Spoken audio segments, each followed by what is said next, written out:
Ukoliko imate snove koji vas iscrpljuju, u kojima doživljavate stvari realno, kao da ste na javi, u kojima imate slike rata, borbe, straha, teških emocija, čak i krvi, ukoliko vas nešto proganja, gubite nešto, gubite drage osobe, snovi u kojima čak i se dešava nešto normalno, ali osjećate jako puno i ne vidite razlog.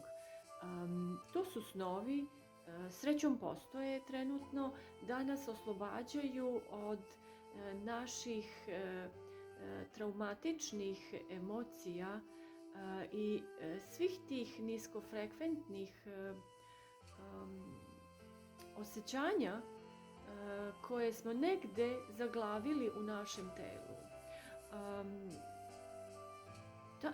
Kroz te snove se mi oslobađamo svih tih stvari koje bi se na javi oslobađali možda jedan duži period. I to bi bilo u stvarnosti, to bi bila jedna velika drama dok bi se oslobodili svih tih osjećanja. Znači, to isceljenje se dešava preko noći, mnogo brže.